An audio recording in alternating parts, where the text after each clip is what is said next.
Baik, Bismillahirrahmanirrahim. Assalamualaikum warahmatullahi wabarakatuh. Pada video kali ini kita akan masuk eh, ke materi baru untuk mata kuliah pengolahan mineral satu. Itu pada kali ini kita akan membahas mengenai sampling untuk metallurgical sampling. Baik,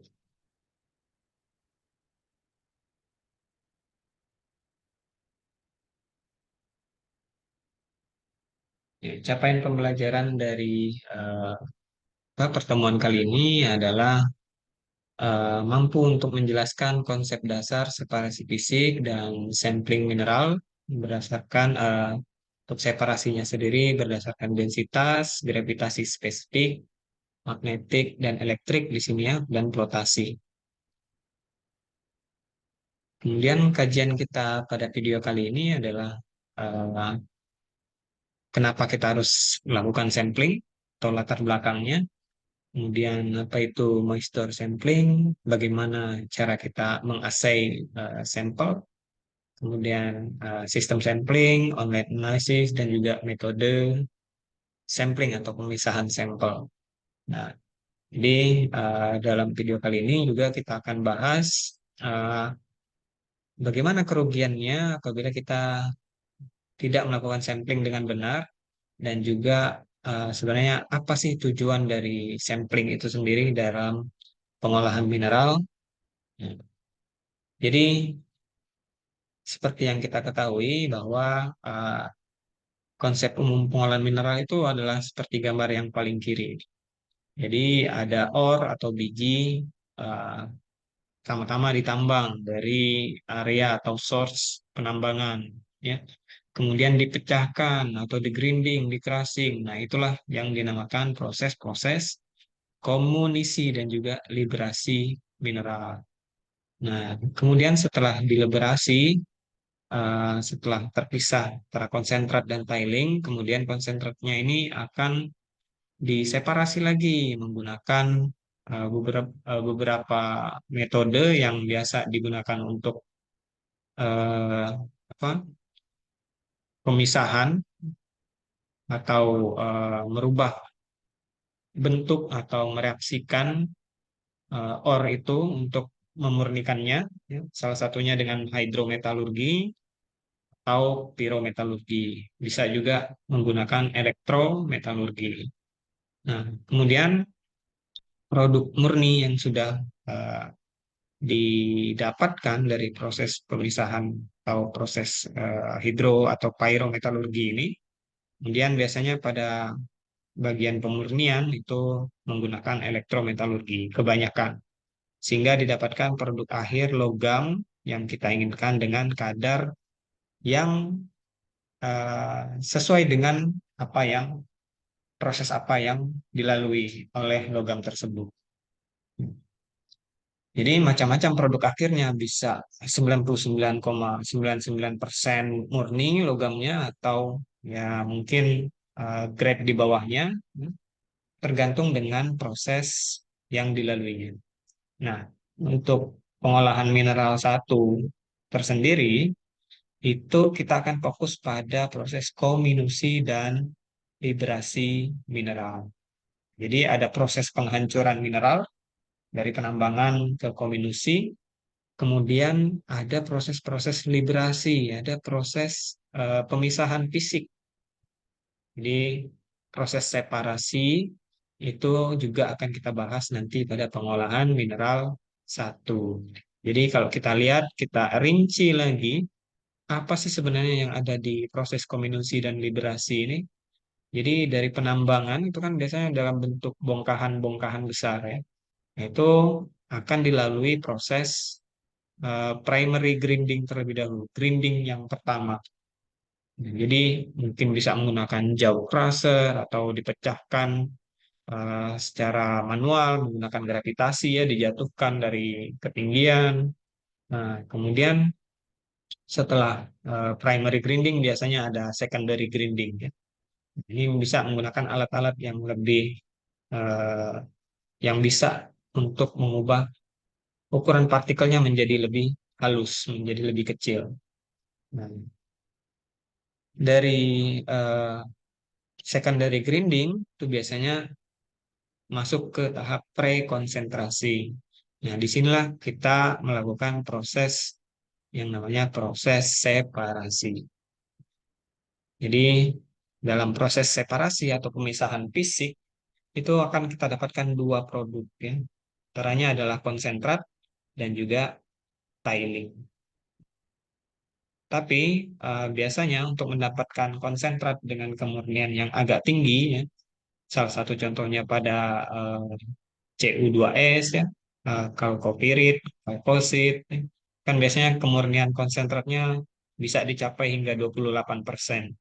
Maka kita harus melakukan proses-proses pemisahan itu tidak hanya satu tahap saja, namun beberapa tahap. Nah, itu juga nanti akan kita bahas pada video-video selanjutnya.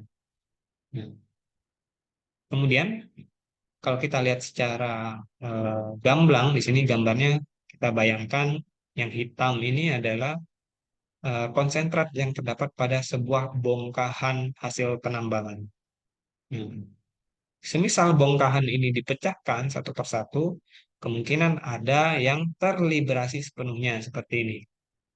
Kemudian ada yang 50% terliberasi ya, masih ada apa? Masih ada pengotor dan juga logam target yang kita inginkan misalnya, atau mineral target yang kita inginkan masih menyatu. Oleh karena itulah biasanya dilakukan secondary grinding atau grinding lanjutan, kemudian barulah dipisahkan. Nah, pemisahannya ini bisa dilakukan menggunakan uh, perbedaan karakter fisiknya. Misalnya berdasarkan densitas, berdasarkan gravitasi spesifik, atau properti fisik yang lain. Ya, tapi eh, sebelumnya, sebelum masuk ke separasi, ada hal yang lebih penting yang tidak bisa kita biarkan adalah proses sampling atau pengambilan sampel. Nah, jadi proses sampling itu apa sih sebenarnya? Kita akan bahas di slide berikutnya. Nah, kemudian ini gambaran ya, mungkin gambaran realnya apabila kita kerja pada penambangannya ini penambangan bawah tanah. Kemudian di crushing, di grinding menggunakan crusher atau grinder ya, atau eh, alat-alat milling seperti ball mill seperti ini.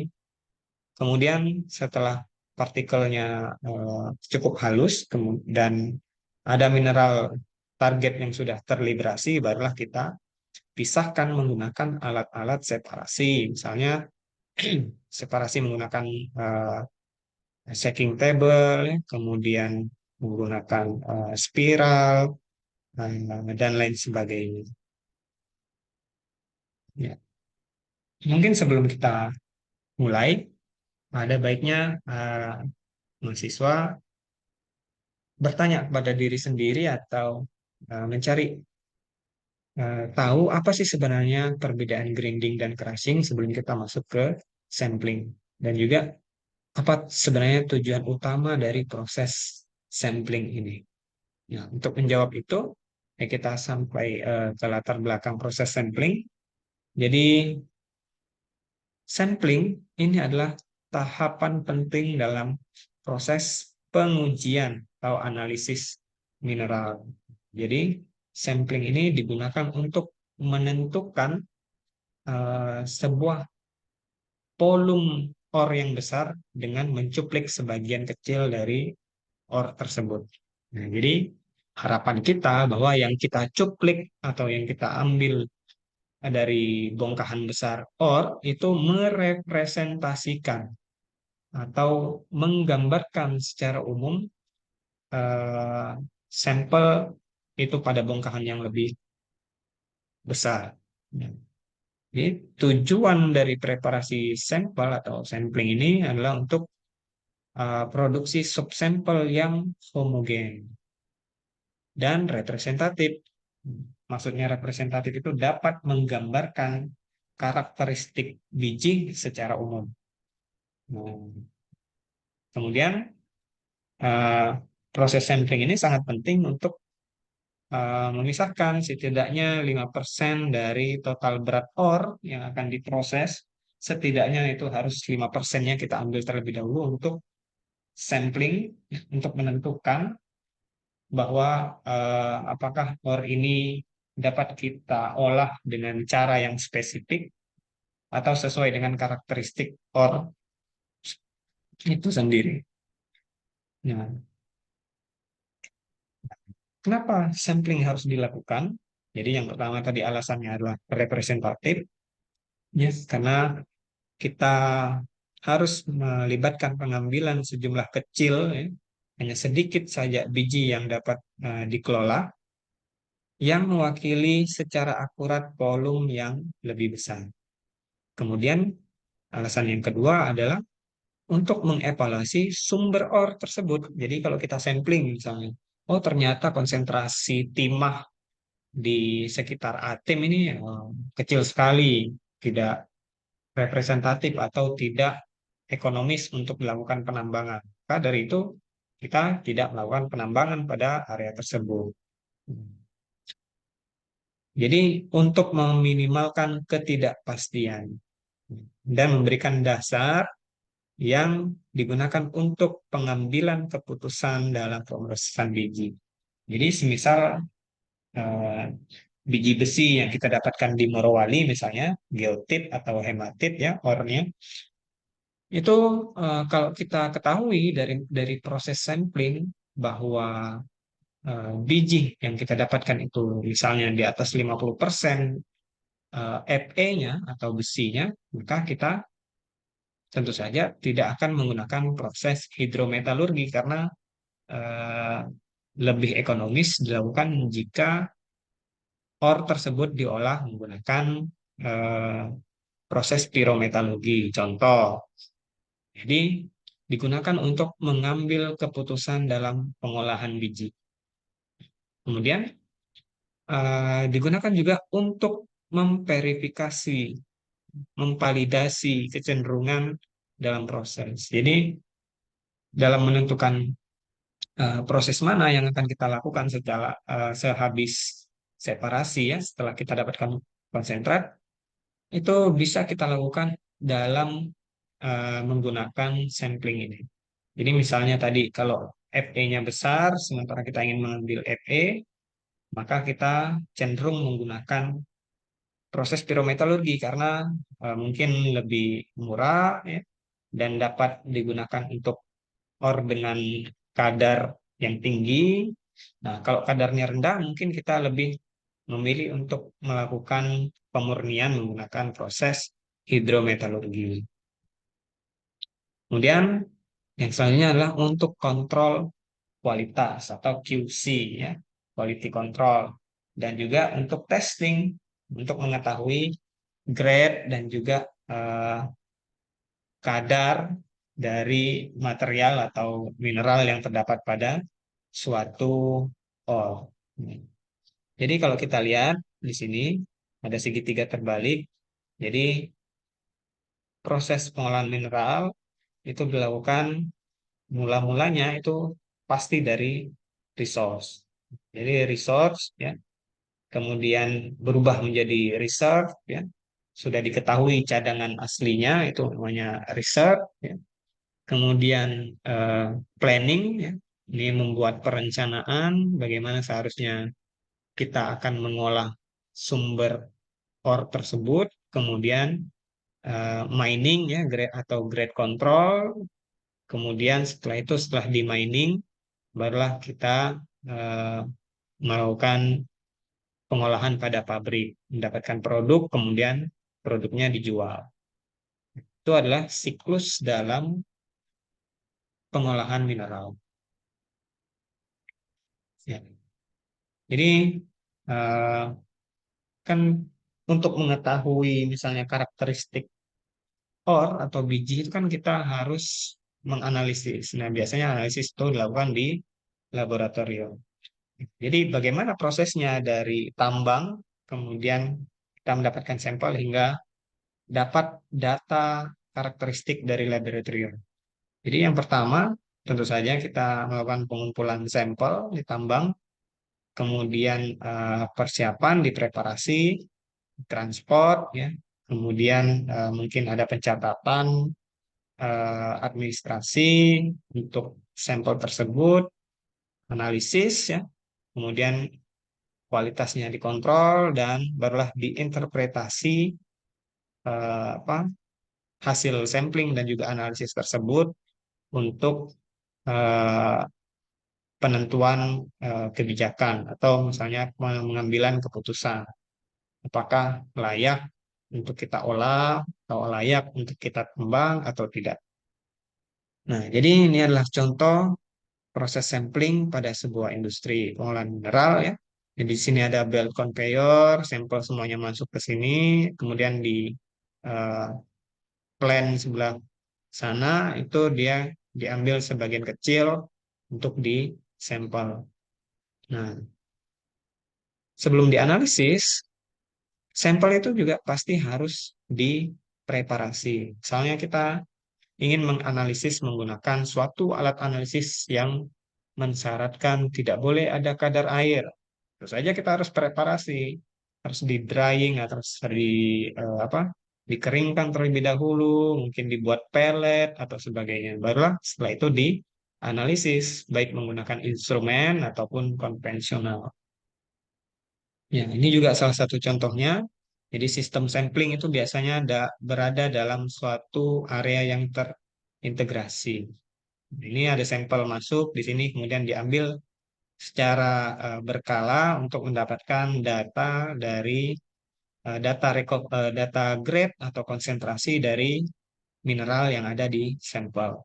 Begitu juga ini kalau ini vertikal ya, di sini ada primary sample di bagian atas untuk mengambil sampel yang dijalankan pada belt conveyor ini.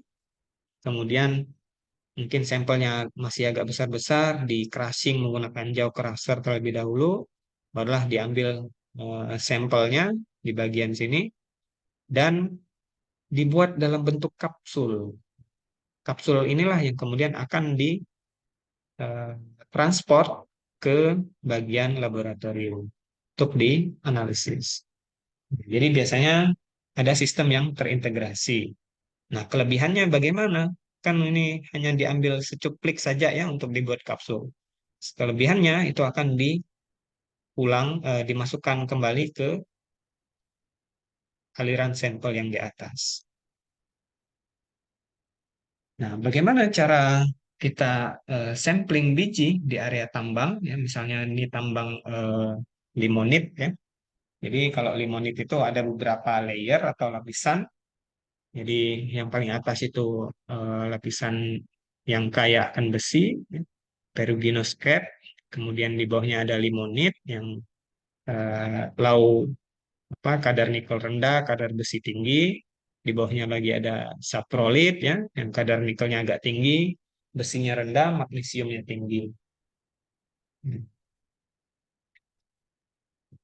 Kemudian dari sebanyak sampel yang ditambang atau yang diproses, bagaimana kita bisa tahu sampel yang mana yang representatif? Jadi ada beberapa metode pengambilan sampel di area tambang. Salah satunya di sini ada 4. Yang pertama adalah grab sampling. Jadi metode yang pertama ini grab itu adalah mengumpulkan sejumlah kecil ore dari lokasi tertentu. Jadi acak atau random diambil sampelnya pada area tambang. Ya. Eh, si tukang sampelnya ini tidak tahu yang mana diambil, ya pokoknya random saja. Kemudian yang kedua adalah channeling atau pengambilan sampel saluran. Ini sampelnya itu dikumpulkan di sepanjang saluran linear. Kalau kita lihat di gambar yang sebelumnya ini kan eh, apa, terbentuknya channel atau saluran. Jadi ada lapisan pertama, ini saluran pertama, channel kedua, ketiga, dan berikutnya. Channeling itu eh, digunakan untuk mendapatkan data yang berkelanjutan tentang distribusi mineral di area tambang. Kemudian ada cross-cut sampling. Di cross-cut sampling ini dikumpulkan secara berkala dari seluruh deposit mineral untuk mengetahui variasinya. Kemudian bulk sampling atau pengambilan sampel massal. Kalau ini kan sudah jelas bahwa sampelnya itu diambil secara banyak, kemudian dilakukan eh, pengujian dalam jumlah banyak juga. Nah, ini ada tiga gambar. Jadi ada tiga proses sampling di sini. Yang pertama yang paling kiri atas, ini adalah proses grab sampling. Jadi dari satu tumpukan storage sampel yang akan kita gunakan, dia mengambil secara random sampel yang akan kita gunakan untuk dianalisis untuk mengetahui karakteristik dari seluruh ore yang ada di sini. Kemudian yang kedua, tentu saja ini adalah channeling. Bisa kita lihat bahwa channeling sampling ini adalah proses untuk mengambil sampel pada satu channel atau aliran tertentu saja pada suatu pertambangan. Terakhir adalah bulk sampling. Jadi bulk sampling ini ya sampelnya diambil secara banyak, kemudian diuji juga eh, dalam jumlah yang banyak. Kemudian ada juga moisture sampling. Jadi sebagian besar material yang kita ambil dari tambang itu kan masih ada kadar airnya, masih basah ya. Nah, oleh karena itu kita harus melakukan moisture sampling. Nah, gimana caranya? Jadi eh, perhitungan moisture sampling itu kita harus mengeringkan material itu terlebih dahulu hingga bobotnya berkurang, hingga uap airnya itu lepas atau menguap dengan menghitung berat basa dikurang berat kering dibagi lagi dengan berat basa, sehingga kita mengetahui persen moisture atau persen air yang ada pada material. Hmm. Jadi ya tadi dikeringkan terlebih dahulu, kemudian pengeringannya pun juga harus diperhatikan.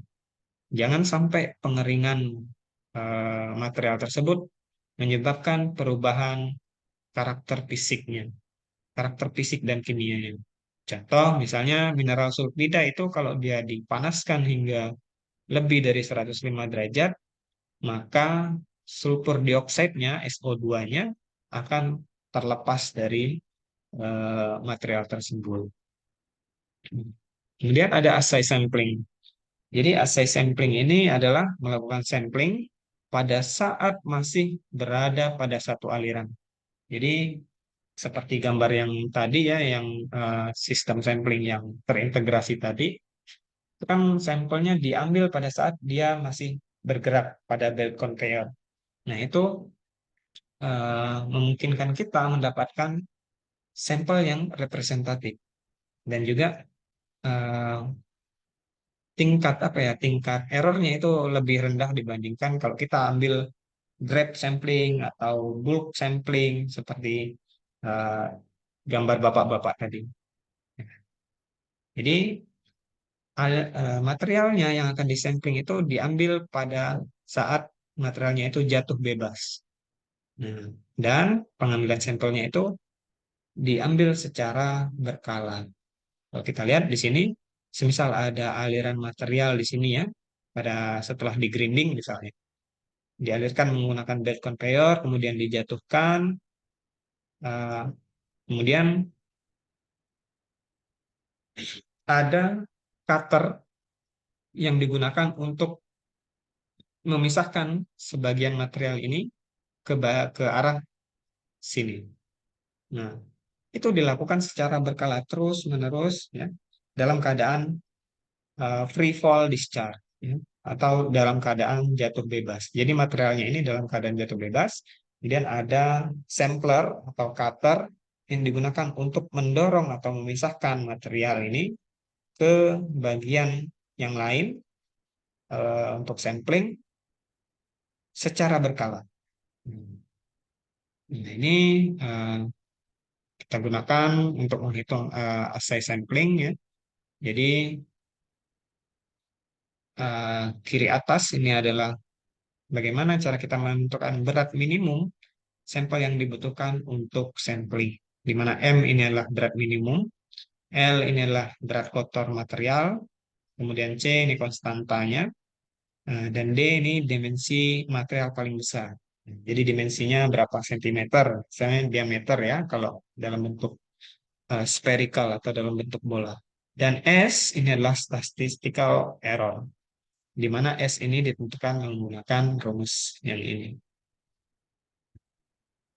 Ya. Kemudian C dari persamaan awal tadi, konstanta itu diukur lagi menggunakan persamaan ini. F kalikan G kalikan L kalikan M.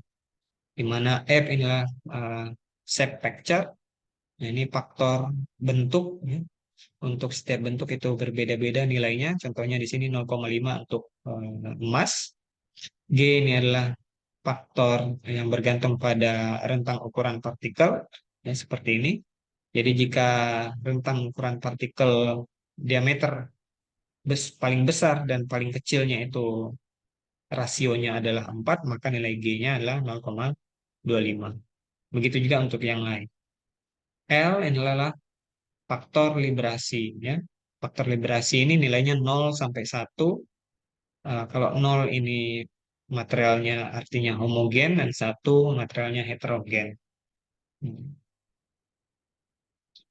Jadi faktor librasi itu bagaimana cara kita menentukannya? Adalah dengan membandingkan L per D pangkat setengah. Kemudian eh, M atau komposisi mineral yang dapat kita ketahui itu bisa kita cari dengan menggunakan persamaan ini 1 - A, di mana A ini adalah fraksi rata-rata dari konten mineral. Jadi dalam suatu mineral itu kan dalam satu ore itu kan dia terdiri dari banyak mineral. Nah, itu misalnya mineral A, mineral B, mineral C. Seberapa banyak mineral A dalam suatu ore itu adalah fraksi dari mineral A. Dan seberapa banyak mineral B pada suatu ore itu adalah fraksi mineral B. Ya. R dan T ini adalah densitas rata-rata dari mineral. Kemudian sistem sampling. Nah, jadi kebanyakan sekarang ini sampling itu dilakukan secara otomatis, ya, menggunakan peralatan seperti tadi. Untuk mengkoleksi atau mengambil sampel pada keadaan jatuh bebas. Kemudian permukaan dari kolektor atau sampler itu berada pada sudut yang tepat. Hmm. Dan ini kolektor ini dapat mencakup seluruh alirannya. Gerakannya konstan dan eh, harus cukup besar untuk menyapu atau mengcutting satu aliran sampel. Contohnya seperti ini ya. Ini adalah produk aliran utama material ore-nya. Kemudian di sini ada primary sample. Jadi di sini bergerak kiri kanan. Kemudian eh, yang jatuh ini akan masuk ke feeder ya, untuk analisis. Yang aliran utamanya tetap pada main product flow. Kemudian ada juga yang bentuknya seperti ini. Jadi di sini ada umpan atau material jatuh. Kemudian ini terus berputar untuk mengambil sebagian kecil sampel yang ada di material stream pada keadaan jatuh bebas. Kemudian yang paling canggih, lebih canggih lagi itu adalah online analysis. Jadi analisisnya itu tidak dilakukan lagi di laboratorium, tapi analisis untuk menentukan karakter sampel itu dilakukan pada stream yang sedang berjalan. Pada stream yang sedang berjalan ini. Jadi diletakkan alat analisis di atasnya untuk mengukur sampel yang sedang berjalan. Dengan adanya online analisis, nah jadi jika ada perubahan grade atau konsentrasi mineral pada aliran eh, material stream, maka akan bisa diketahui dan ditindaklanjuti dengan cepat. Contohnya seperti ini. Jadi, semisal ini ada eh, proses flow. Proses flow, kemudian diambil sebagian ini untuk langsung dianalisis menggunakan instrumen.